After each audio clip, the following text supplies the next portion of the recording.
You have seen them your entire life. Big, loud, impossible to miss.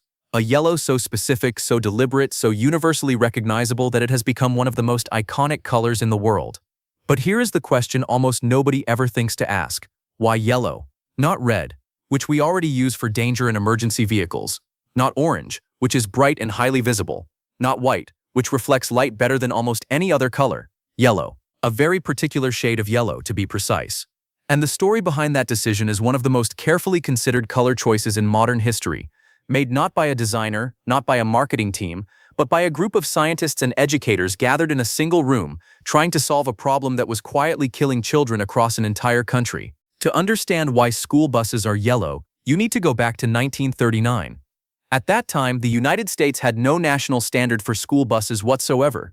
Different states, different counties, different school districts all operated their own vehicles in their own colors. Some buses were white, some were red, some were orange, some were simply whatever color the manufacturer happened to use that year. And children were dying, not in large numbers at once, but steadily, consistently, struck by cars and trucks whose drivers had failed to notice the bus, or had not realized what it was, or had simply not reacted in time. The roads were getting busier. The number of children being transported to school by bus was growing rapidly, and the patchwork of different vehicles, different colors and different standards was becoming a serious public safety problem that nobody at a national level had yet chosen to address. Someone had to take it seriously. In 1939, Dr. Frank Sarr, a professor at Columbia University, decided to do exactly that. He organized a national conference, attended by education officials from every state in the country and representatives from bus manufacturers, with one specific goal: to establish a single unified standard for school buses across the entire United States.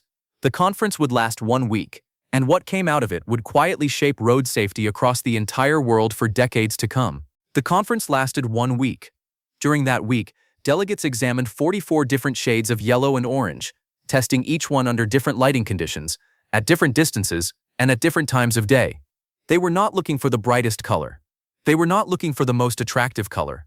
They were looking for the color that the human eye could detect most quickly, most reliably, and under the widest possible range of conditions. The science behind this decision is more precise than most people realize. The human eye processes colors at different speeds. In low light conditions, early morning, late afternoon, fog, rain, overcast skies, certain colors become harder to distinguish almost instantly. Red, for instance, loses its intensity rapidly in poor lighting.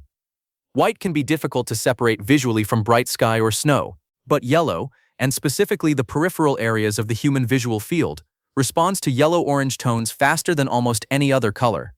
The eye catches yellow in the edges of your vision before you have consciously registered it.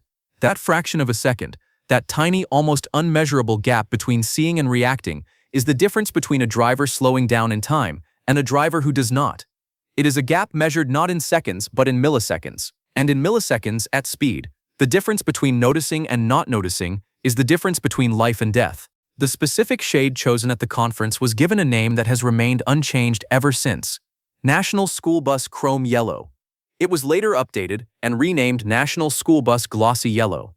But the color itself has barely changed in over 80 years. It is not simply yellow. It is a precise, standardized, legally defined shade. One that every school bus manufacturer in the United States is required by law to use. And after the 1939 conference established the standard, the results were clear enough that country after country around the world eventually adopted the same color for the same reason. Today, from Canada to New Zealand to parts of Asia and Latin America, school buses are yellow. Not because it was fashionable, not because someone liked the way it looked, but because the data collected in a conference room in 1939 said that yellow saves lives. 1 man, 1 week, and 44 shades of paint changed the color of childhood transportation across the entire planet. So the next time you see one of those big yellow vehicles rumbling down the road and you slow down without even thinking about it, that is not an accident. That is the color doing exactly what it was designed to do, working on your visual system before your conscious mind has even caught up. That is what Common Wonders Revealed is here for. The ordinary things around you are never as simple as they appear. There is always a reason, a decision, a moment in history where someone sat down and thought carefully about something the rest of us never questioned. If this changed the way you look at something you have driven past 1,000 times, hit like and subscribe, because we are just getting started.